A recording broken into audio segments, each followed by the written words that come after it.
no way I'm Other missing than this. that. No way I'm missing No. this. No, this is not going behind the scenes. This is going directly on the You episode. can record whatever you want. I can talk for 5 hours with y'all if you want me to. We've done 75 episodes. I've never had a guest come on and question Cage's soda drinking. Never. Not in my million years. And I wanted you guys to have this moment. No, so I'm an open book too, man. I finally get to use this.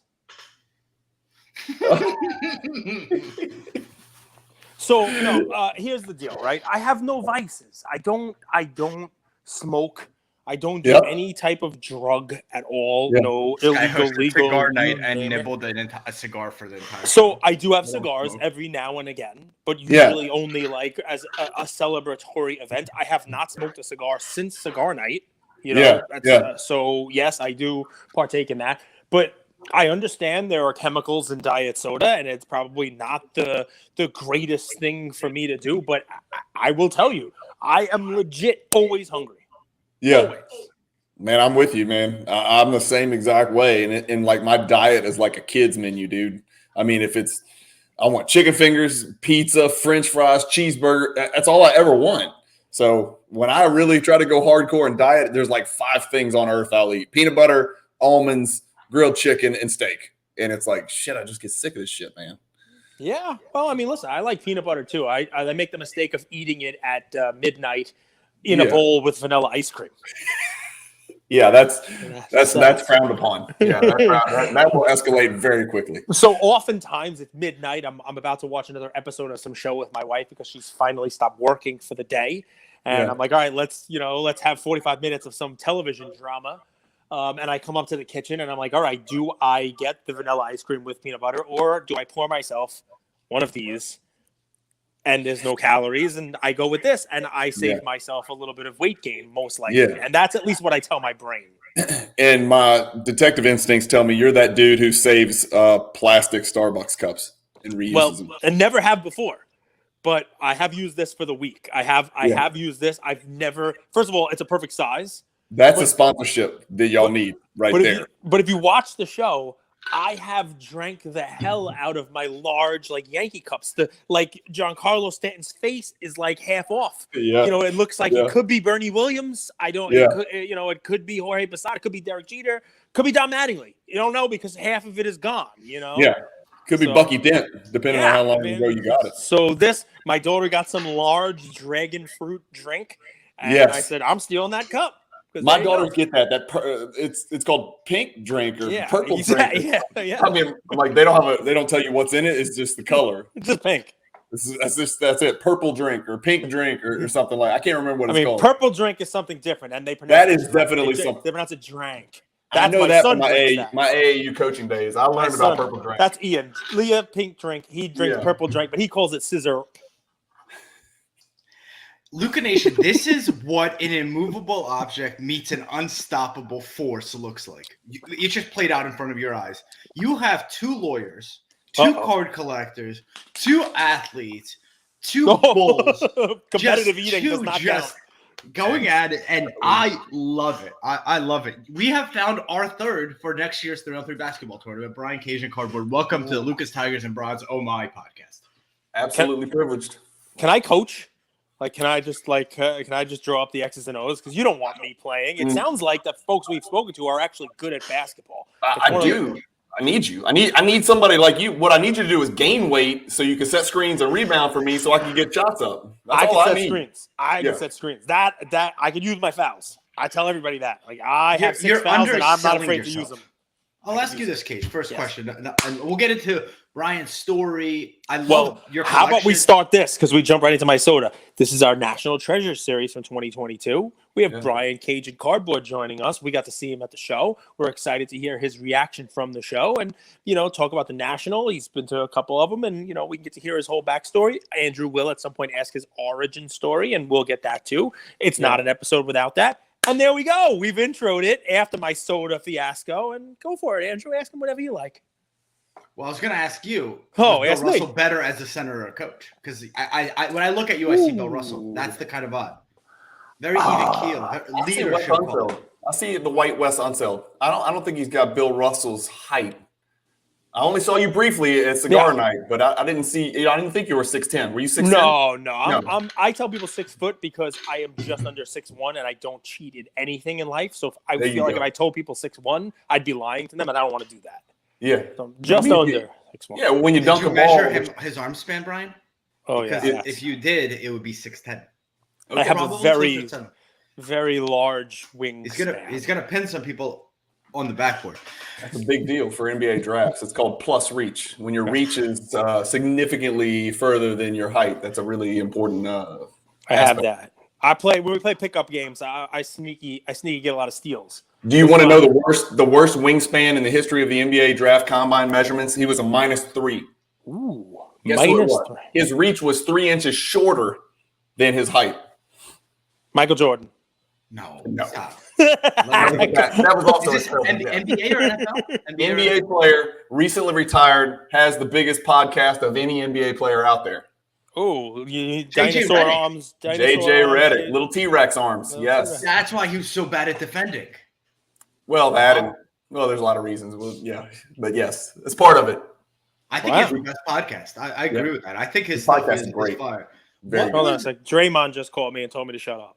So you're Draymond's edgier, but and he talks to me.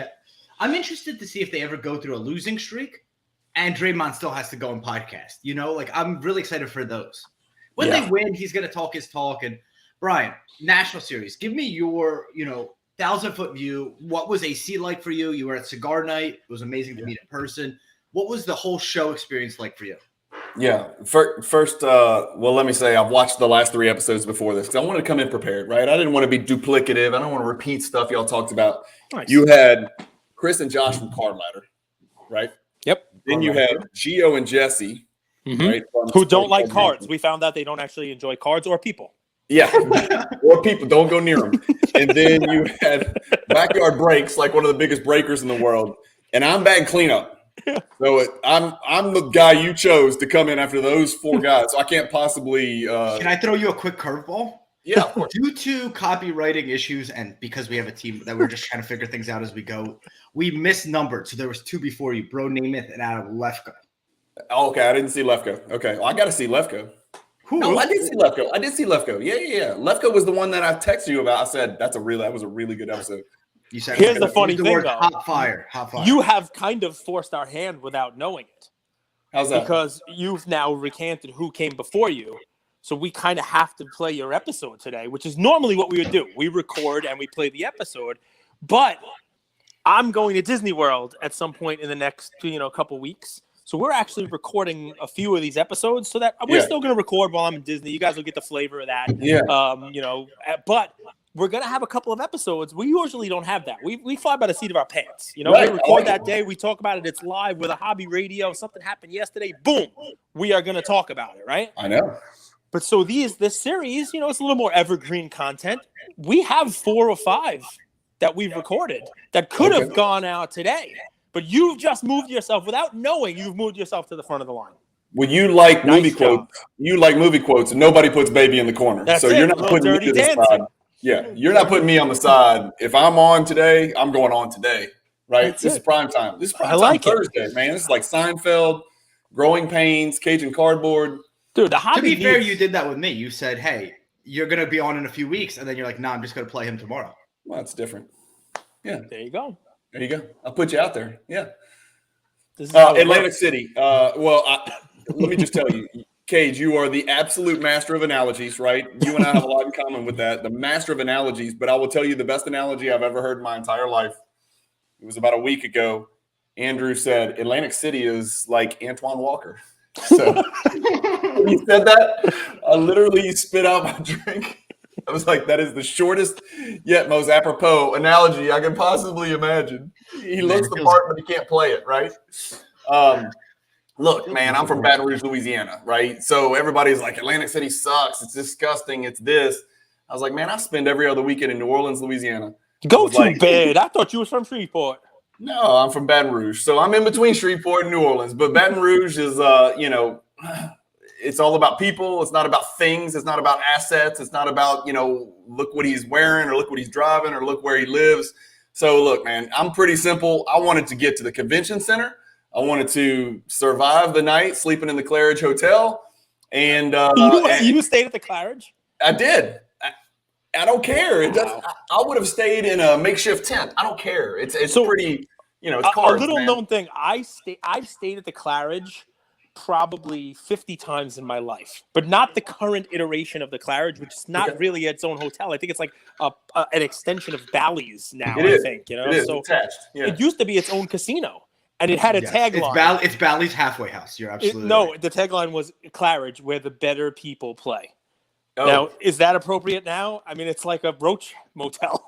It's so gross. Again, let me go back to telling you guys where I live. I live in Baton Rouge, Louisiana. Our roaches have names, right?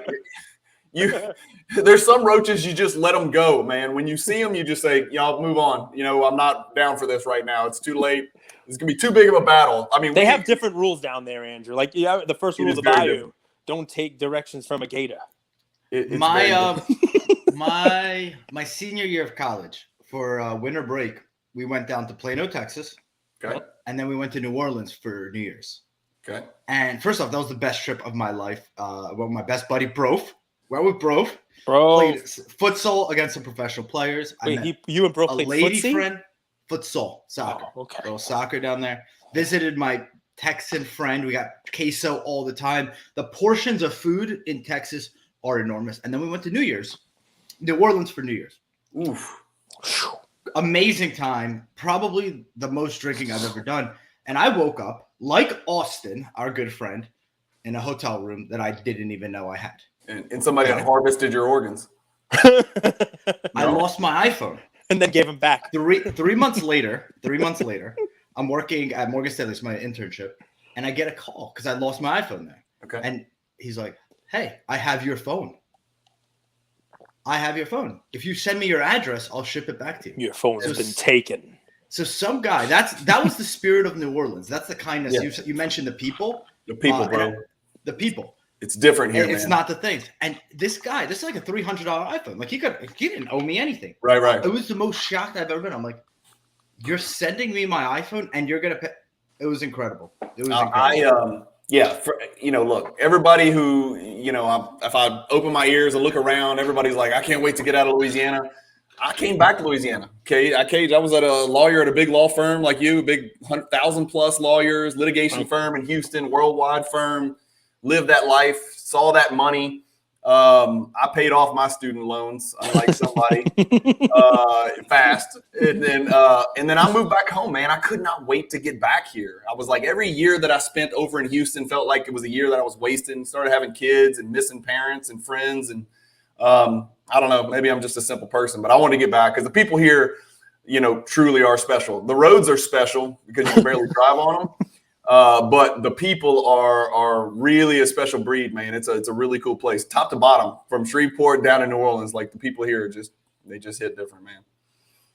Respect. Yeah. Listen, that's the fun part about the hobby. There is no cookie cutter way of doing it, right? And then here we are. You say you're batting cleanup. You're following these guys in the lineup, and I mean you have your own way of doing stuff. But I mean, we'll get into your story, but I admire it from afar. You know what I mean? Like, you've made some really shrewd moves with your own personal collection. And just like we could talk about your PC also, but it's funny because I like to tell people you are your PC, right? And Andrew likes to make fun of me, and say my stuff's not shiny enough, but I don't consider myself shiny. I'm just not. I'm me. Yeah. I'm a little older. I'm a little duller. I'm a little vintage. So there's my PC. And, you talk about how, like you could have done this flashy Houston lifestyle. You did it, but, you were longing to get back to your roots. You were longing to get back to what you loved, right? And you've had some big sales recently, and you've turned it into this pretty awesome Jordan PC of, what some people might not call iconic Jordan cards, but them. They're from they're iconic for you. Yeah. They're pieces that you've always wanted to have in your collection. Yeah. And I mean, the more we talk to people who build out their own collections, you kind of are your PC. I mean, it's just, and you're a great example of it, man.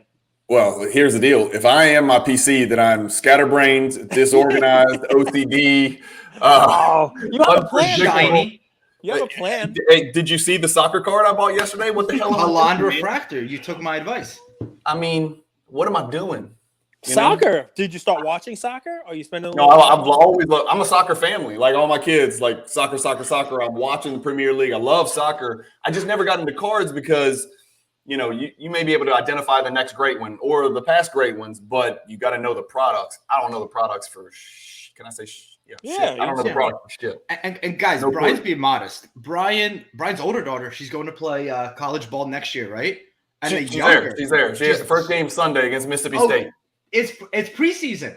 Yeah. She plays in 3 days. She opens SEC schedule. How's that? Yeah. That's exciting. Did she call you? How is it? How is she? She's calling me every day. Yeah, it is like the most absurd mental roller coaster I could possibly be on. Dad, I suck. Dad, I think I'm going to start. Dad, I'm not good enough for this. Dad, I think I'm going to tear my ACL tomorrow. Dad, it's like one day to the next, and I live and breathe with it. I'm literally dying from day to day, just waiting to hear from her. Please be good news, So, and you can't do anything. You can't do anything. You could just it's just the calls, but they have to go through that experience themselves. What's cool about college soccer is you have about a month where it's no classes, right? You're just playing. You're like and you're out there and competing. So all of us at Luca Nation, we wish her a ton of good luck, good fortune. She has good genes. Yeah, most fit motherfucker in the hobby. And your younger one is she's a star. She's a star. Like she's following her footsteps. She wants to go to the same school. She doesn't care who she gets offers from. She wants to go play with her sister. And I was like, it's great. I'm in for that. Take it back. Cage said you had a huge sale. I'm not aware. Can you catch us up to how you got into? Oh, he's had a few. He's had a 3-4 years of collecting, bro. Let's see. I'm going to say I got in around 2015, 16. Now, I collected as a kid. This is going to be the same story, right? So I collected as a kid baseball cards, same cards Cage always talks about, right? I wanted Mattingly, Canseco, Greg Jeffries, God forbid. We're going to get into that because he needs a lemon. If Double Coverage is listening, for your pick 99, Mark McGuire, that was – You're going to get some hate. You're going to get some hate. A lemon for that. Yeah. So, by the way, that wasn't my pick. By the way, I think I actually had that card higher ranked myself. That is a collection of people that PWCC polled and put it at 99. Like that's the general. I was in the poll. It was tough. You got polled. It was. It was like when you get to even 30. It's like it was very hard. 90 could be the same. I don't know. 30 to 90. Who knows? I don't know. I know 1 through 5. That was easy, but after that, it got really hard. But yeah, so I collected until 1990. Junk wax hit, no collecting. Got back into law school. Somebody showed me Topps Chrome, a law school student, friend of mine, classmate of mine. So I collected from 98 to 2003. Thank goodness I got my LeBrons and Carmelos and Wades.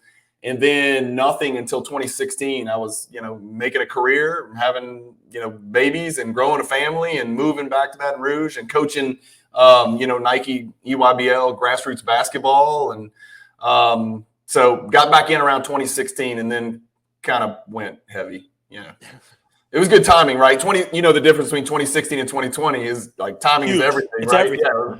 But what's funny is the better timing is, I say it's lucky, it's timing, it's a whole, whoever it was that showed you the Chrome in 96 and got you collecting 96 to 03. Yeah. Like, what's funny about that is 96 to 98 was a boom kind of period, right? You had Kobe, you had Topps Chrome, you name it. But from 98 until LeBron, it was a little bit of a quieter period. There wasn't any of this kind of explosive stuff. And some of the companies that came in with that, mid-90s explosion started actually leaving the hobby. So what's funny is, and I talk about this all the time, and I'd love to hear, your take on it. You'll probably bring a different perspective that a lot of our young fans, our young listeners who have only been through this cycle so far, you were in at a good time. That 96 to 03, obviously that timing is great. Had you stopped in 01, you wouldn't have a lot of those 03 cards. Had you lost my seed money. I would have lost my seed money. That's for sure. That's for sure. Yeah. So it is a timing thing for a lot of this stuff. And coming in 2016, like you said, instead of 2019 or 2020 is a very big difference also. Mm-hmm. So I love that. And what's funny is you got to see, 96 and 03 and then the years in between. Talk about there's a craze, right? The 96, it's Chrome, it's Kobe, it's all these guys. And then there's nothing, right? And people try to make something out of those years, but there isn't a Kobe, right? People try to make, and then 03, and it's like, I remember 03. Like, Yeah. I remember everyone coming out of the woodwork in 03 to buy LeBron. Like, Yeah. LeBron was one of these, like, No doubt. he's going to be it, right? And sometimes that works out and sometimes it doesn't. I remember in 09, Strasburg had the same type of, hobby phenomenon for him where people were buying Bowman stuff. I mean, I remember when a redemption of his, first Bowman auto sold for like $100,000 on eBay. People were like, "What? This is crazy!" But sometimes it works and sometimes it doesn't. What is Strasburg now? Not 100,000. I'm assuming. I'm sure not. I mean, he's done well, right? He won a World Series and all that stuff. Yeah. But I'm sure people aren't paying that kind of money for it. Yeah. Go ahead, Andrew. Well, the more I think about LeBron, and I was never a LeBron fan, but I don't think there's ever been an athlete who came in with the world on his shoulders and not only lived up to it, he's actually kind of exceeded expectations. And I'm wondering how the youth, because we think of things as they are now, not what they're going to be like in 10 years. I'm curious, Bright, what do you think? And Cage, I'm curious you too, because you've been on a little bit of a LeBron buy, and that's not your typical style. Same. Do you think it's possible Jordan falls out of flavor in 10, 15 years? Never. It's impossible. I've always said this in this hobby, all paths lead back to Jordan. Because that's where the primary income wage earners are. Guys, Cage and my age, we're in our primary income earning age, right? Mm-hmm. I mean, it's always going to be Jordan over LeBron. I'm in my primary working age in 75 years. I think they're inextricably linked to where I don't think you'll ever be able to win that argument, but I don't think you'll ever be able to stop having it. Let's put it that way. I think those two are inextricably linked. And I also think it's somewhat shameful that Kareem's not even included in the conversation. But I think that's the point. I think that's the point Andrew's trying to make. Kareem was included in the conversation, right? And there's the different generations.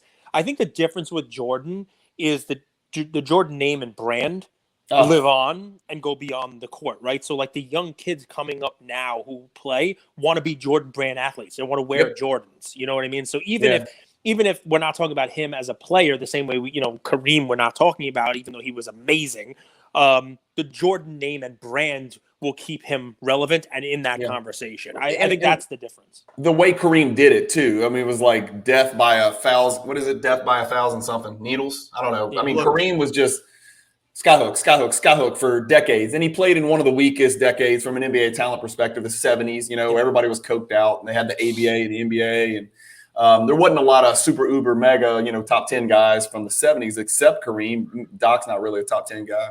So, I think Jordan was going to replace Kareem just because of the way he did it on the court. Clearly, when you take into account the effect he's had off the court, that's just a game changer. But LeBron has had a similar effect off the court. Maybe not quite to that extreme, but he's a lot younger. He's half as old. So, I think those two are going to be they're going to be in that conversation as long as all three of us on this screen are alive. Let's put it that way. I mean, LeBron, one of the things I like about him is, what he was able to do something, and maybe it's not just him, maybe it's the branding, maybe it's just the changing of fandom. But while Jordan was playing, basketball wasn't the king. Mm-hmm. Baseball was. It really was. I mean, it was Ken Griffey Jr., it was, watch Mark McGwire, it was all this fun stuff. And yes, when he was playing and when he was in the finals, people watched. Yep. But from a card collecting standpoint and from just a sports standpoint, it was not basketball. He changed that. He obviously brought a lot of attention to it. Shaq as well, Kobe as well. Yeah. But LeBron is the face of the NBA while the NBA is becoming the sport for the world. So I think part of why I have started to move some money into LeBron is I think he's the poster child for expanding the sport into a global brand. Yeah. And, there will be people who in 10, 15, 20 years have more money, and he'll be the person that they watch. Could not agree anymore. I'm calling my shot right now. I'm taking down a whale. I'm taking down a whale in this upcoming premier auction that ends next Thursday. Yeah. Nice. All right, little Baby Ruth action here. I'm curious. So you've played, Brian, you've basically played in 3 eras. Okay, 3 eras. 90s, 96 to 2000 Chrome, shiny era, Cage hates it. And 2016 to today. If you had a manifesto, you scribble it in rock and give it to the younger generation that's just getting into the hobby. Sure. What would be on there? When I hear manifesto, I think of cults and people drinking Kool-Aid. Not the Indianapolis Colts. South Africa had died, and I don't like that word. It creeps me out, Well, Manifesto. he's Russian. Yeah, it's it a really creeps communist me out. manifesto. They go to Yeah, communism. how about mission statement? Well, even Can we that's- use something? Louisiana Purchase a manifest destiny? well, You not are literally manifesto. on land that's manifested. Manifest destiny. So go back. Sorry, say your question again. When I heard manifesto, I think he's doing like tablets. I just think of Mel Yeah. Brooks. Like, and the Lord has given you these 15, 10 commandments for all My to obey. principles, Like, guidelines. through the world. Yeah, yeah. Guidelines. I'm with you on all your movie quotes because I'm old. That was from a book. Guidelines that you would write for the younger generation. You know, they're getting into the hobby. What would be on there? Well, we do. I mean, the three of us probably have people come up to us all the time and say, "I'm interested in buying," not as much as we did a year ago, but hey, I'm interested in getting into sports cards. What should I do? Where do I go? Where do I start buying? Right. And my question's always, you don't need hundreds of hours of research. You need, they used to be, you need 100 hours of research. No. You need 1,000 hours of research. It is Scare them away. so complicated, so he does. complex. He's scary. You know what I tell him? What do you I said the first thing you need to figure out is what inning we're in. Then Is buy what what inning? you love. And then I walk away. Think of baseball analogies. So what inning are we in? And buy what you love. quarter are we See in? you Right. later. I'm going to smoke a Right. cigar. That's my shtick now. Now, guys. Yeah. Sorry. 1,000 hours. Look, 1,000 hours, man. I mean, there's so many barriers to entry to our hobby. That's the one thing I wish I could change. Too many places to buy, too many places to sell, too many grading companies. Too many podcasters trying to be like us, right? No, I'm just kidding. But seriously, like, think about that. Where would you tell? Well, the first thing you ask them is, who do you like? What sport do you like? What do you want to buy? Well, that's fine. You've identified what it is you want. Now, where do you go get it? I mean, it's just the interfaces of all of them are different. You need 75 usernames and passwords. There's a million auction houses. It's just, there's too many paths in our hobby. It should be streamlined. It should be smoother. You are 100% right, and it's a clippable quote. And all I can think of is Kindergarten Cop, where he's trying to find the kid who's in the witness protection. It's like, all right, I have some questions for you. I want you to answer them. Who is your daddy, and what does he do? Like, we need to just here's the we need, when someone comes in, the first thing we need to ask them is, well, who are you, and what do you want to do in the hobby? Because that will narrow down the 75 paths to 3 or 4. Like, are you coming in because Gary Vee told you to, and you can't make money on mugs anymore, right? And if that's the case, and you're looking for a quick flip, all right, I can try to guide you in a specific direction but it's going to be hard. It's going to be difficult. If you're here because you're longing for nostalgia, if you want, a piece of what you had, okay, that's a different path we could bring you on. And you're probably going to be able to weather some ups and downs a little more because you're enjoying what you buy. That's the kind of conversation. But dude, you are 100% right. Over the last couple of years, this hobby has gotten so expansive with so many grading companies and so many different, voices and talking heads. Yeah, I mean, I think at some point it probably scares people away because the barrier to entry is huge. It's overwhelming. It's overwhelming. I had Josh Dawson, Northeast Sports Cards, on my show the other day, and I told him I named 7 buying platforms I'd never bought from. And I'm as into this shit as anybody. I am and that's why you need brand loyalty. Heritage, Robert Edwards. He only buys from Macari. What's that? Mercari? I don't even know what that is. Mercari, Facebook Marketplace. I mean, that's 6 or 7 right there. Heritage, Robert Edwards, Mile High. I mean, I'm naming auction houses as separate. First off, blasphemy. You don't follow us on whatnot. I'm aware you're on. Let me I got a great story for you. Remove. Hold on. Listen.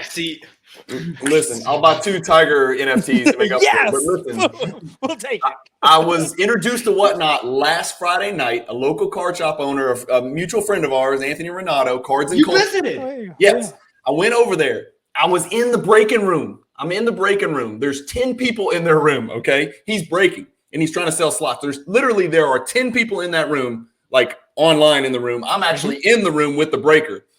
Right when I go in, he's like, oh, we got Cajun Cardboard with us. I am not lying to y'all.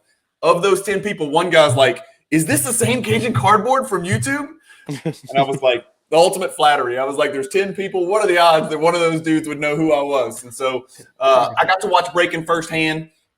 Absolutely fascinating. Fast paced. It's like comparing, you love analogies. It's like instead of you driving your car on the interstate, it's like comparing you driving your car to like F1. Like whatnot braking is fast as hell. Too fast for me. The screen's too small. I'm too old. I need reading glasses. I like the idea behind it. If I was a younger person, I think it's a young man's game. I would be all over that. Not necessarily the braking, but buying singles on whatnot, I think would interest me and intrigue me. And it still interests me and intrigues me, but I got to stay in my lane a little bit. I got enough going on. I don't need to jump into that. But I was fascinated by it. Really, really cool how the process works, all of it. So, Luca Nation, this is what an episode is like when you have two Ferraris. Brian Cage. Mine's broken. Mine's in John the Dawson. 7 places you've never bought. There's too much. Where else did that conversation go? So, Northeast Sports Cards, esteemed collector. Yeah. Pretty, right? On my mentor. Yeah. Who I aspire to be. So I have to pause right there. Why did you not say that, though? So the way that I started in the hobby was I found a mentor. Yeah. Gem City Sports Cards. Bro, name it. Yeah. Right? I would ask nonstop, pepper them with questions. Why is this? Why is this? Why is it not as simple as, hey, find a mentor. Find someone that you respect and how they do things. Yeah. And learn from them. Mentors are busy, man. Mentors are making moves. I mean, I would love to be somebody's mentor, but good luck finding me and tying me down. I mean, I'm just saying, like, we've got a lot of stuff going on. We're practicing law. We got kids. I got more than both y'all combined. Yeah. You know, I mean, we got wives, some of us. You know, I mean, we're all over the place. I got 3 companies I own. I'm trying to do everything and do it the right way. I don't have time to teach somebody how to navigate eBay. You need to take time to make that etouffee, man. You can't rush that stuff. You know, I get etouffee made for me. I don't even have time to make my own. Wow. Come on. No self-respecting Louisianan has it made for them. Next, you're going to tell me somebody makes you gumbo for you, too. Let me tell you something. I know y'all haven't watched my channel religiously because you would know I should be called Hillbilly Cardboard. I'm from Louisville, Kentucky. So It didn't sound as good. You know what I mean? Does it sound? I don't think it sounds as good as Cajun Cardboard. Hillbilly Cardboard could be very misleading. I might get the wrong type of subscribers. I might get incarcerated. I don't know. But yeah, I'm from Louisville, Kentucky. So all of this Cajun, that's kind of emanating off of me is a little bit contrived. I just want you to know that. So love it. Yeah, I mean, listen, it's sort of like the hobby. You know, I mean, it's not exactly what you think it is when it comes to. Exactly. I like the mentor. I like the mentor idea. Yeah, that's a good idea, man. I mean, if you can find a mentor with lots of free time, that's the way to do it. Because look, it's trial by error, man. It's learned by doing. I mean, I think of how many I know for a fact I bought tons and tons of stupid stuff in 2016, and luckily I didn't get hurt because I'm paying a few bucks here and there. If you come in 2022 and you're buying stupid things, you can get smashed. Or worst case, 2021, you came in first quarter, you're getting destroyed. Yeah, you may never know that. Do you think so? Like your daughters play sports. If they get beat, they get beat. That's the market, right? Isn't it okay? Isn't that how you learn and get better? It is, unless you're broke and you can't go back and play the next game. I think a lot of people have gone broke and come back from it. I think it's also. I hope so. I hope people don't let buying the peak in first quarter 2021 dissuade them from coming back in, because there's a lot of. I've never had more fun than right now. Like I've never, ever had more fun in this hobby than right now, and I'm getting. I want to talk about that. I want to talk about that because we talk about. Here's the difference, Andrew. Buying cards in quarter 1. Okay, if we're going to compare it to his daughter playing soccer, it's more akin to the first game of the season where she went out there to play. They didn't just play for who's going to score the most, but if you lose your cleats, the ball, your uniform, your clothes, and you can't play game 2. You can't play again. The beating you took was so bad that you don't get to come back next week and play again. That's what has happened to a lot of people in the hobby. But why is it more fun? It's getting cut from a team, by the way. It doesn't feel good. There's the analogy: is you're not on the team anymore after that first game, right? If you bought a Moses Malone for $102,000, you're probably not playing the game anymore, right? And by the way, you know what? Let's not even say you just came in, right? Because I listen. We talk about our wins. I'll talk about some losses. I'll talk about some stuff, right? So it's like Top Shot and cards.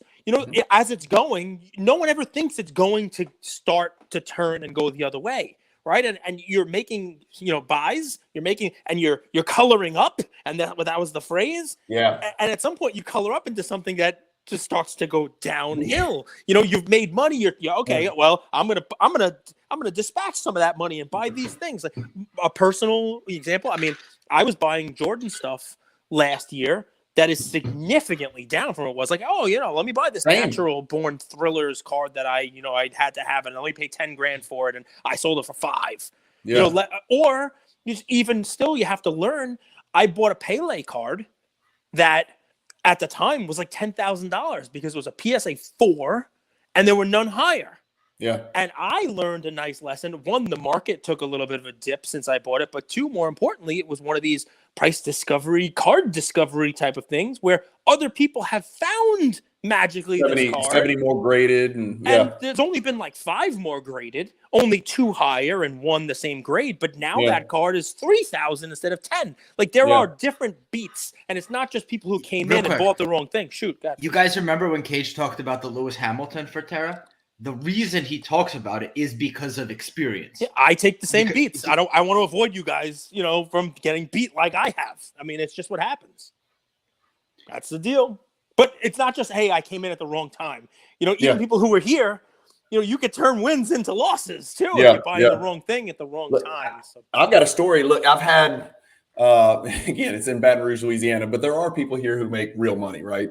So I had a gentleman come to me, and he's an acquaintance of mine, and he wanted me to run a card fund for him. He approached me in the 4th quarter of 2020. Okay, we sat down. It was in December. I remember the restaurant where we were sitting. He said, I want to give you $1 million. I want you to invest this for me, and I want to pay you a percentage. Wait, I said, come on. You're not telling the whole story. When he said, I will give you $1 million, it was to spend one night with you.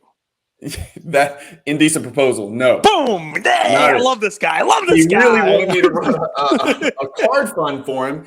And I said, number one, I am comfortable risking my own money, investing my own money. That's not what I do. I wouldn't do that under any circumstances. Number two, I don't think this is a great time to do that. And everybody's like, why didn't you take the money? You could have made a percentage. And I was like, because if I had taken the money and put it in the cards that he was asking me to put it in, 86 Fleer Jordans, Kareem rookies, Magic Bird, PSA 9s, LeBron Chrome stuff, all those flagship cards that were running, right? They were out of control. And he wanted me to buy them ad nauseum. And I was like, man, I don't know if now's the right time. I was like, I've made a great deal of money in that, but the best time to buy stuff is not after it's gone, ballistic like that. So as it turns out, we had about 3 more months of that ballistic craziness, and then we know what's happened since then. So he dodged a bullet, and then I dodged a bullet because I would have felt horrible for telling somebody else what to do with their money. So you'll never hear me on my channel ever tell anybody what to do with their money,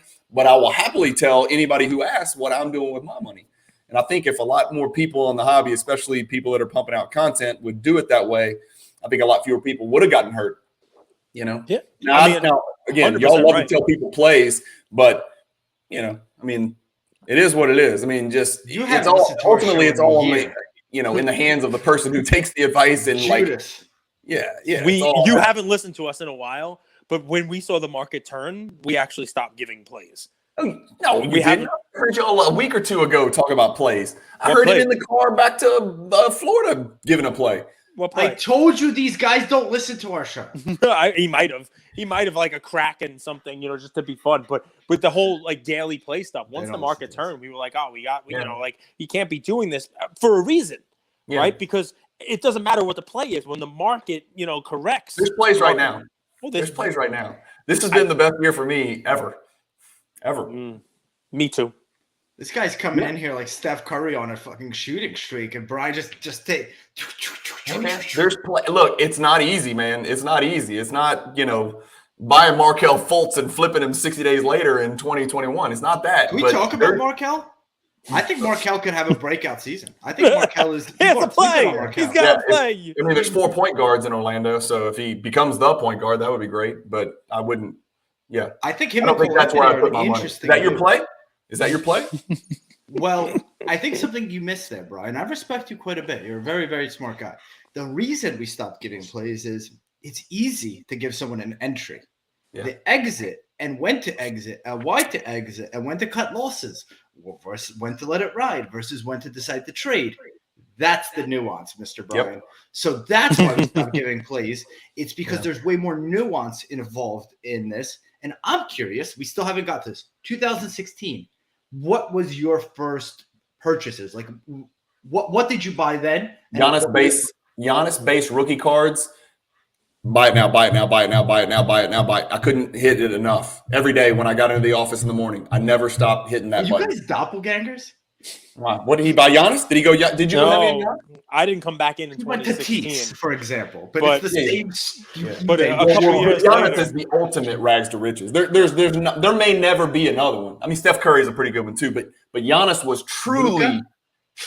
Oh my God, what are you talking about? I'm telling you, I was buying Giannis Prism rookie cards for like $9. Okay.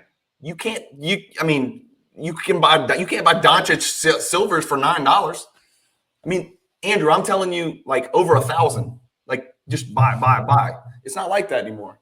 What's the price point for Zion? But Pick a rookie from this year. It was close. What do you think? 2018. What do you think? I remember Paolo Banchero. What do you think Paolo Banchero's silver prism rookie is going to be? But that'll change. Don't you think that'll swing back now? This is what we've seen. Someone like you who's seen this now, that will swing back. It'll never swing back to 2016 prices. It's true. But I mean, but that lasted for. I was buying Luka Prism base at $5. Right? I crushed Luka too. I agreed. Yeah. I did really well on Luka. And the 2012, like Clay. I mean, I was paying $3 for Clay 2012 Prisms, and I wasn't. So I mean, that's those. But you're right though. That's not happening again, right? And people who are looking for that, that's not. So without start to finish is what I'm talking about with Giannis. Start to finish, that margin, it does not exist.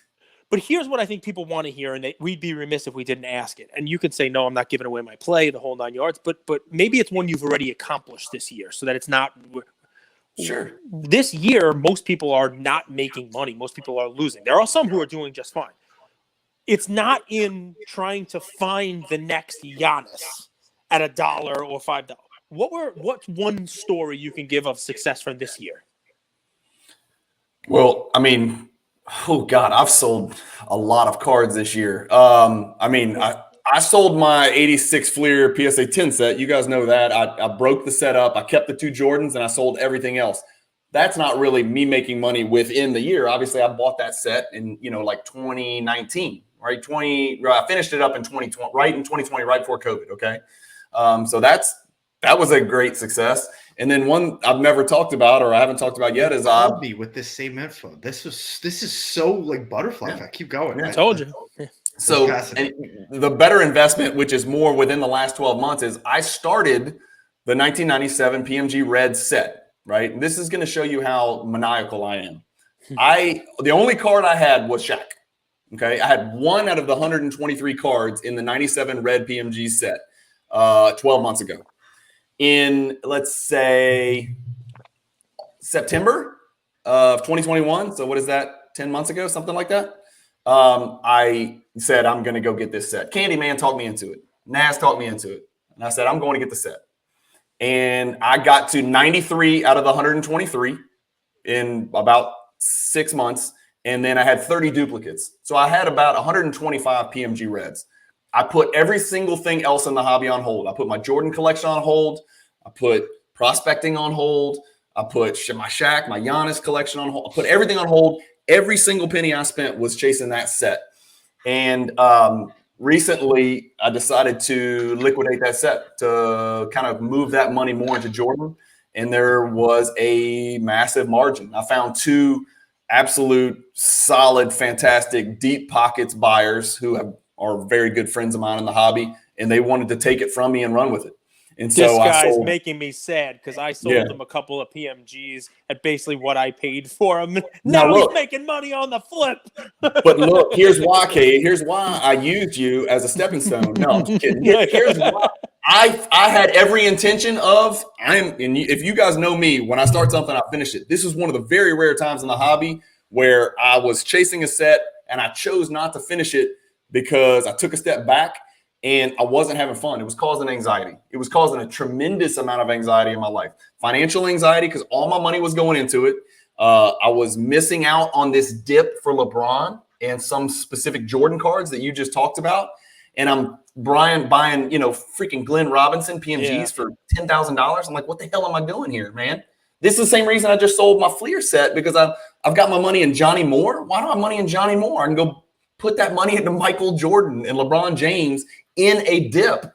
And so it was just an epiphany. I woke up one day and I was like, I'm not happy. I'm not enjoying it. I miss collecting the cards of the players that I actually care about having long term. And it was just, I just got so much tunnel vision that I was like, I'm out. And so somebody reached out to me and I got a deal brokered, to a really good friend of mine, a collector out in Seattle who's just got unlimited money.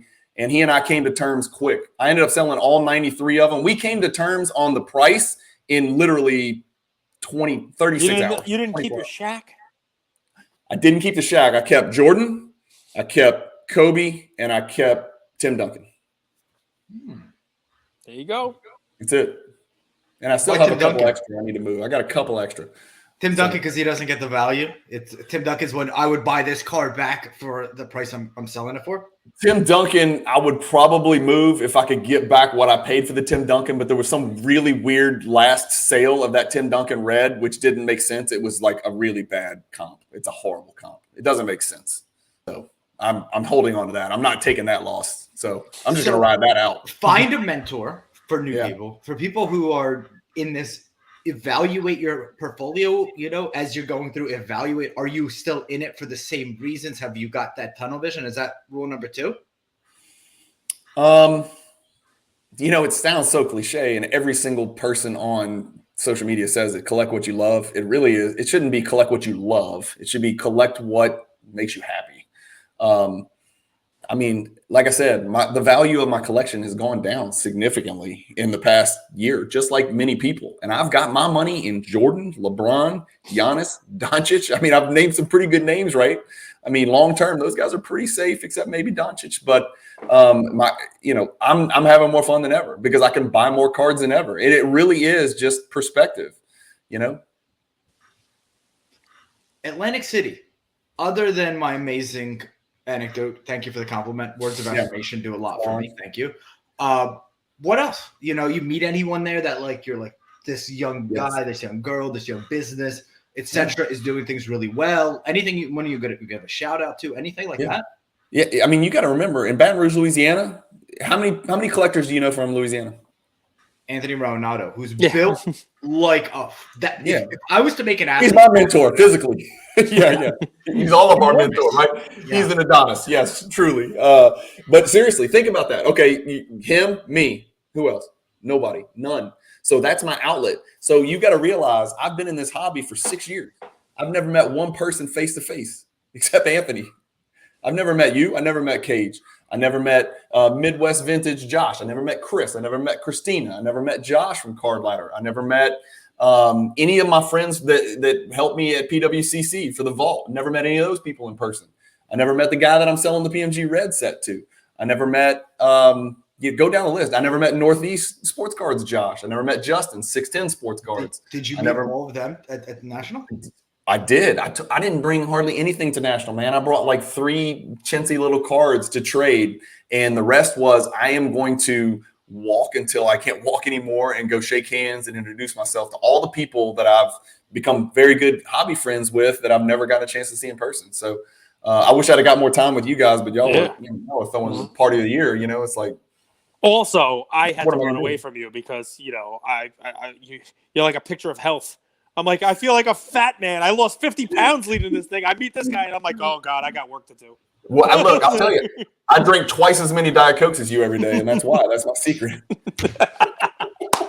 Yeah. Nobody drinks twice as much as I do. No, I know. I drink 8 liters of this shit a day. It is definitely not healthy. But no, dude, it was definitely good to meet you. We will catch up, at another show. I'm sure you're going to go to Next National, Mid Collective, Dallas, wherever it is. I've got no excuse for Dallas. Dallas is a 6.5-hour car ride. I've got no excuse. I got to get to Dallas. It's just got to match up with my kids, schedules. What kind of car do they drive in Baton Rouge? They? What do you mean they? Are you putting me in with everybody else in Baton Rouge? You've done that. I was going to ask you, but I wanted to do more open-ended. What kind of car do you drive? I'm not telling you what kind of car I drive. What do I have to gain from telling you what kind of car? It's an RV. They call them fan boats. I drive an Astro minivan. He's got a fan boat. You know, that was my first car. Was it? Yeah, Astro Yeah. minivan. Grandpa had two. Gave me one. One he used. I drove a minivan in law school, Cage. You'd be proud of me. I drove a minivan in law school. It had a coat hanger on the driver's side door because the handle had broken off. So I opened my car with a coat hanger and a turn of the key. Yeah. So I'm like Giannis. I'm rags to riches like Giannis. I drove a black big fish in a small Camaro. pond. My first year of law school, I drove a black Camaro with like the leather jacket, like, you know, Staten Island, you know, fake Italian. And yeah, man, it was very much like that. And then my dad had some health issues and moved in with me, and I had a lot of medical bills to pay for him, so I had to sell it. And I drove a Corolla, like a used Corolla. And I'll never forget second year, you know, the guys had started calling me badass. Because, you know, I'm going to come in with my Camaro and my whole deal. But Not anymore, baby. They used to have fun writing, you know, in the dirt, badass on the rear windshield of my Corolla. It's the badass. Yeah. That was the nickname of the car. It was the badass. It was just ass at that point. It was just ass. It was ass. So, you know, it's like a little Corolla in law school. It is what it is. Last question. For people that don't know, Cajun Cardboard, subscribe to Brian's YouTube channel. Give us like the elevator, not the pitch, but like what it is that you created the channel for. What should people go follow for? Yeah, it ties into what we were just talking about, man. This is my outlet to the hobby world. It's the only way. It's the only way I have to share with the hobby world because Baton Rouge is not the epicenter of the hobby, man. And so I like to talk and I like to listen. I like to gather information so I can always get content. But I wanted to share my, you know, my thoughts and my moves and my investments, my collecting. I'm a hybrid investor collector. Right. I don't see any shame in doing either one of those or being both of those. And I think they're perfectly reconcilable. And this channel, you know, is my way to educate and entertain. That's my two goals, educate and entertain. And the education part is twofold. I learn something every time I put one together because I'm researching to put that out there. Just like you guys have all kinds of great people and me come on your channel, you're gaining knowledge. Every time you get a little bit smarter, a little bit better in the hobby. I'm the same way when I do this channel. Because I'll research a Jordan card that I don't know anything about, and I'll share it with everybody else. And so I learn about it, and then I hit record, and now everybody else learns about it. You know, but my channel is probably 50-50 true collector, true investor split right down the middle. Maybe it's 40-40-20 because I do about 20% of just pure NBA content. In fact, I got an NBA player coming on my channel today in about an hour and a half. In fact, that's him calling right there. So I'll catch him after. So I got, a little surprise guest. You're the first to know. You broke the news. There you go. So I have to follow an NBA player. You what? Yes. Oh, that's right. So I follow Chris and Josh, but y'all got to, well, you're going to, let's see. You'll precede them. So you're okay. They'll follow you. They'll follow you. Yeah, so. Yes. Who is it? Oh, he's a surprise. He's nice. You got to subscribe. Are you talking cards with him? I'm gonna talk cards. I'm gonna talk his career. I'm gonna talk Louisiana ties. I'm gonna ask him all the questions, you know, that NBA players never get to answer in public. You know, like the same questions I'm gonna ask Cage when he comes on my channel next week. There's gonna be some very outside the box questions. You see those questions? Outside the box. That is a must watch. Like I would subscribe to that. You're gonna enjoy it, man. You're gonna enjoy. I'm gonna ask him. Here's the deal. I'm going to ask him, name 3 prospects in the NBA right now. If you were going to invest $20,000 in cards, what are the 3 you're buying? Guys you played against. Who's the young prospect that's got a chance to be a top 10 player in the world that nobody knows about? Stuff like that. Those are interesting questions, right? So, I mean, we as prospectors and investors, we're always guessing, you know, who's the next great one? You know, and so I'm going to ask him, and of course I'm going to ask him off camera about the 2 guys, the guys that I like the most. I'm going to say, hey, just to make sure I'm right, aren't I? You know, these guys are going to be stars, he asked right? who's the next great one that no one's ever heard of, and you said Evan Mobley. He's ignoring you on purpose. Who's not heard of Evan Mobley? Yeah. You can't say Evan Mobley, dude. You got to say like Josh Primo. You got to say, you know, like Brandon Boston. You got to get in the weeds, man. Kessler Edwards. You got to get in the weeds. You can't say Evan Mobley. These guys like run up for Rookie of the Year. I don't understand. I don't understand. And that's part of the basketball. problem. Basketball doesn't have prospects. You don't watch the games. It isn't baseball where some random guy just pops out onto the scene and he's like, oh, now he's hitting 700. And it's not Giannis, is it not? Giannis is a Some random African generational player. Shows up and becomes the best player in the world. Oh, by the way, and then Disney makes a movie about him. Does it get any more crazy than that? It can happen. The next Giannis. I mean, the question is futile because there might not be a next Giannis for 20 years. That's true, or ever. Or it might be Victor. It might be Victor Wembanyama next year. You never know. My point was prospect. The guy has arms from here to China. Thank you. My point was I want to invest in Victor Wembanyama. Guess what? I'm not going to buy a single card. You know why? Because the price point's going to be preposterous.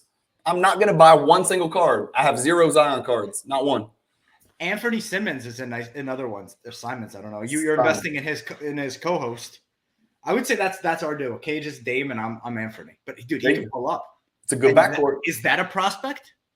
Anthony Simons? Yeah, you're asking the right person. Yeah, Anthony Simons. And Markelle Fultz, that everyone's forgotten about. That doesn't go into the prospect. You heard it first. No. I mean, he's in his 6th year. You know, it's like he's had some pretty serious injuries. He's got an issue mentally. I mean. So, and if he comes back and does big things, is that not one of your Disney movies that you love so much? Well, we talked about this. You know, once you fall, and Cage, you've talked about this on the show before. Once you've fallen out of grace with the hobby, Lauri Markkanen, Markelle Fultz, Lonzo Ball, good luck getting back on the front page. Good luck. It's hard, man. Ben Simmons, James Harden, Russell Westbrook. I can go down the list. Guys that are. I mean, I'm just named 2 first ballot Hall of Famers. Yeah, Westbrook and Harden are MVPs. I mean, these guys are first ballot players of all time that nobody wants to touch right now. When's the last time you saw somebody post a James Harden card on Instagram? Lawyers like to do this. You guys like to move the goalposts. If this was my first episode and I didn't have 670 episodes of practice with my co-host Cage, you just shortchanged yourself like 100 episodes. We're on 780. Yeah, dude. I had no idea. But you moved the goalpost. You said top 10 player, top 10 prospect, right? It wasn't necessarily cards. Fair. I love you, brother. I love this episode. We've never done an episode like this. A little bit more. It feels like we're in a courtroom. I don't feel like we accomplished anything. I don't think anybody knows who I am or what's going on here. But I felt entertained. I felt entertained. I will tell you. So, guys, go check out Cajun Cardboard's YouTube channel. Check out his content. It's a different take, but it's another thing. And one of the best things you said while you were on here is, even when you do the content like this, you learn. It's part of your learning as well. We do the same, right? And it's great to have on breakers. It's great to have on people who run companies. There is no cookie cutter method for collecting, right? But you have said a bunch of things here that I think make a lot of sense.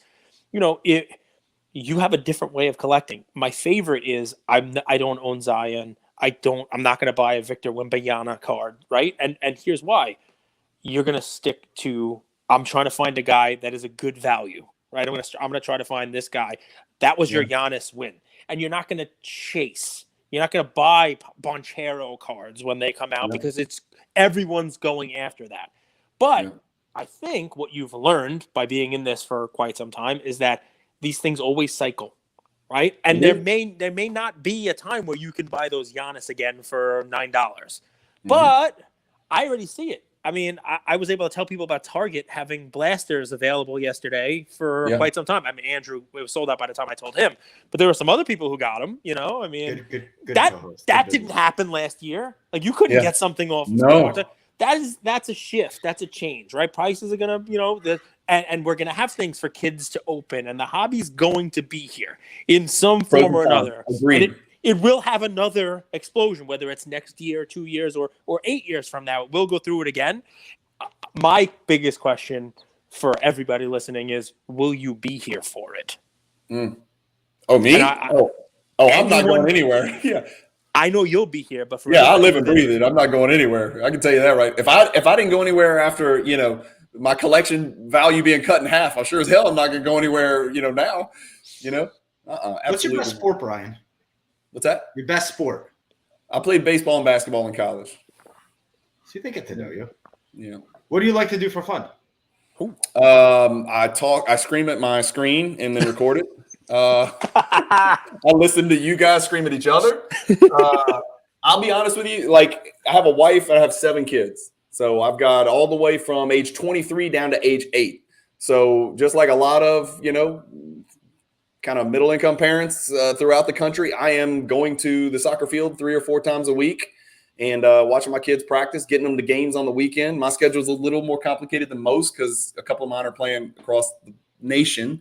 But that's the beauty of the hobby, is that if you've got a phone in your hand and I've got some reading glasses, I can, enjoy both at the same time. I try to work out every single day. I try to pray. The first thing I do in the morning, I try to pray. I try to stretch because I'm getting old, Cage. It sucks. Stretching sucks when you get old, Andrew. You're going to find out. It sucks. It hurts. That's it, man. I'm a yogi. Come on. Your daughter calls you after this podcast and she said, Dad, I had a terrible practice. Yeah. These girls are bigger than me. They're faster than me. I don't feel like – I don't know if I belong here. What do you say back? That is absolutely the funniest thing I've ever heard, because yesterday she sent me that feel sorry for me text. She sent me that text word for word. Literally, it was like, hey, I just wanted you to know I don't think I'm good enough for this. Maybe next year I'm still going to work really hard, but I just wanted you to know I might not get a lot of minutes. And you know what my response to her was? You got the wrong number. What? 10. You said it. And we're not raising Athenians. We're raising Spartans. Get back out there and get on the field. Go handle your business. This is Sparta. It's a great answer. It's great stuff. Listen, yeah, interesting cat. This guy's an interesting cat. You know what her response was? You're right. I was like, yeah, I know. I've been there. I couldn't have 7 kids. The temptation to name them Happy, Dopey, Sneezy, Doc would have been too great for me. Yeah. We got to do a sequel. You got to do a sequel, man. Yeah. Yeah. Luca Nation, you get actually a treat here. So Brian invited myself onto his podcast, and he's having Cage on next week. Yeah. And in between that, you get this episode. So let's say you're listening to this first. Go to Cajun Cardboard, search Andrew Goldberg. That's my episode. If you're listening to this and it's like August 15th to 20th, you listen to this episode, go listen to Cage on Cajun Cardboard. A little home and away action, So I think it's going to be a blast. We'd love to have you on for a sequel. Any final words before we let you go? No, I think that's it. I'm trying to think. I don't really have any notes Raising Athenians. This is Sparta. That's the name of the episode. One last one. Right, because you've been around, you've seen the hobby, but you were in, you're in Louisiana. It's not the epicenter of the hobby. You got to come to Atlantic City, and you took in the sights, took in the stuff. Did anything surprise you? Any, booth, and you're like, wow, that's insane, or anything like kind of stick out, and you're like, all right, I know the hobby's in good hands because look what these guys are doing, or anything like that. Anybody? Man, no. I know, there's a lot of corporate stuff going on there. And a lot of people are really kind of down on that. And they're like, no, this hobby needs to be about this. So that kind of struck me how much of the show floor was devoted to corporate stuff, the infrastructure type stuff, which I kind of stay out of. I got my favorite data pricing tool. I've got my favorite vault. I got my favorite auction house. And until those kind of fail me, I kind of try to usually stay loyal to those kind of people. That kind of did strike me. There was a lot of that there. And half of it, honestly, I don't even know what half of that shit was. You thought the corporate area was big? I thought it was big because you got to remember if it wasn't just the carpeted area. On the other side, you had card ladder, my slabs, whatnot, and other stuff down near the breaker stuff. And everybody was bitching about the breakers being loud. I never heard a breaker. Maybe I was just, focused or whatever, but I never heard any, noise about a breaker. It's interesting that we've gotten to this place, and I'm not a corporate guy by any means, at all, but corporations do serve a purpose, and they get big because they're very good at – what are you looking at? Your hippie card revoked. I'm not a corporate guy, and I'll tell you guys about a little fun scheme. Actually, I told it once on the show, and Cage's like, you can't tell people that, so one day I'll tell it. But the Nike gift certificate move, incredible move for anyone trying to get money. I'll tell it in a second here. But, dude, corporations, they get efficient at what they do. Yeah. Right? And efficiency lowers price, and it brings. Oh, it's crucial. It's crucial. I'm just saying it was very commercialized. The one corporation that I care the most about, and I would presume if you guys had to choose, would be Fanatics. I need them to hit a home run, man. I need Fanatics to listen. What would that look like? It would look like a tapering down. You know how there's a million platforms out there and too much is not necessarily better. Same thing for products, same thing for print runs, same thing for parallels within those products. I just hope Fanatics, if I had one request, please listen to the hobby. We don't need 75 parallels. We need 8. So think about 8. this for a second. Everybody's wish list for Fanatics is to bring more people in and make the hobby pie grow bigger. But everybody who knows something about the hobby would tell Fanatics, if they listened, that the right way for them to do it would be actually paring things down. Exactly. It's Make it weird. digestible. Let it be digestible. Just give us back 2014 Prism at the most, right? 2012 is beautiful, right? Green, gold, silver. That's great. Maybe 8 would be better than 3, whatever, but we don't need 59. We don't need to start going through the dictionary looking for more animals to have as borders. I don't want a fucking Nutra Rat border or prairie dog, LaMelo Ball card. Scales? That was very weird on this year's LaMelo. Oh, they even went crazy. There's giraffe. You know what they did, right? They looked up V-Friends. You know what's next? Is freaking scratch and sniff. They're gonna do scratch and sniff like we had in the 80s, Panini. We had strawberry shortcake scratch and sniff stuff on our trapper keepers. Andrew Let's has go. no idea what we're talking about, but that's next, man. Panini's they're gonna print the hell out of this on their way out. What's the official date that Fanatics gets basketball? Do you remember the year? 2025. I thought it was 2025. Yeah. 25. Well, they won't have printed 2023 Prism by then. So I'm not quite sure how scratch and sniff translates over to game used. I don't know whether or not. Let's not take that one down the road. That's a parade of horribles right there. Let's let that one go. I think the people buying a parade of horribles. Lord Abinger is the parade of horribles. That's law school right there. Nice job. We went an hour and 6 minutes here, Brian, and I got to tell you, I'm a little disappointed.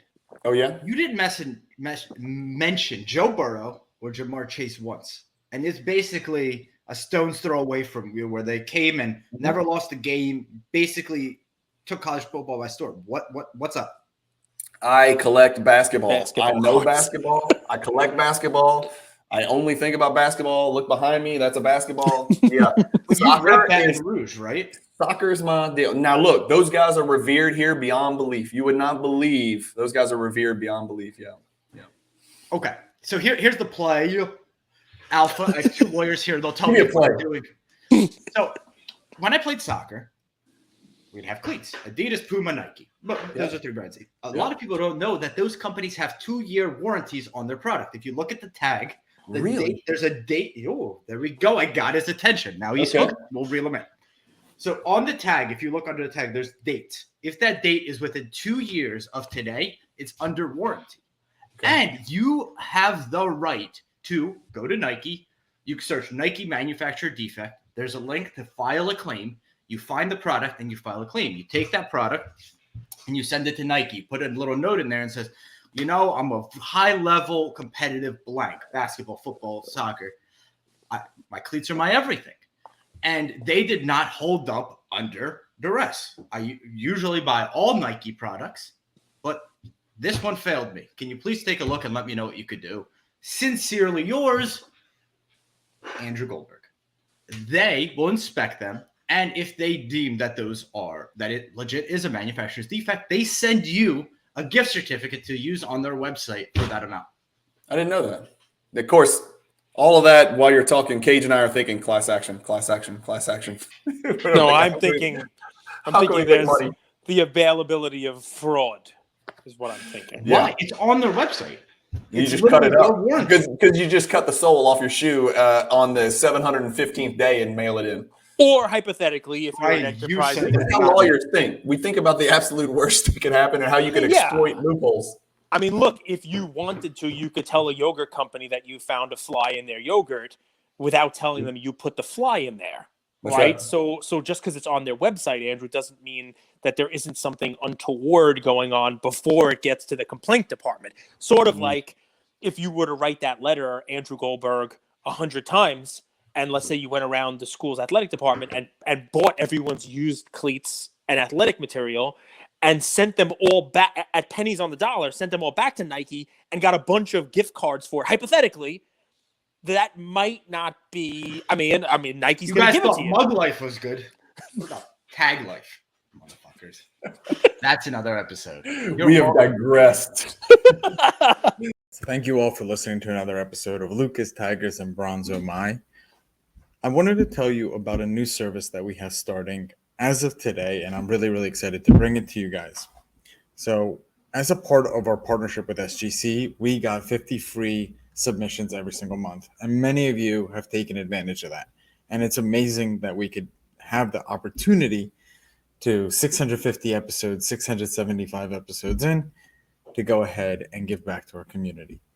As people were sending those cards in, they asked, can we send 5, 10, 20 more cards to you guys? We'll pay for it, but we wanted them graded with SGC. You guys know SGC is turning cards around in 13 to 14 business days, have incredible customer service, and their secondary market values are going up day after day after day. And that's exciting for the hobby and exciting for the grading landscape.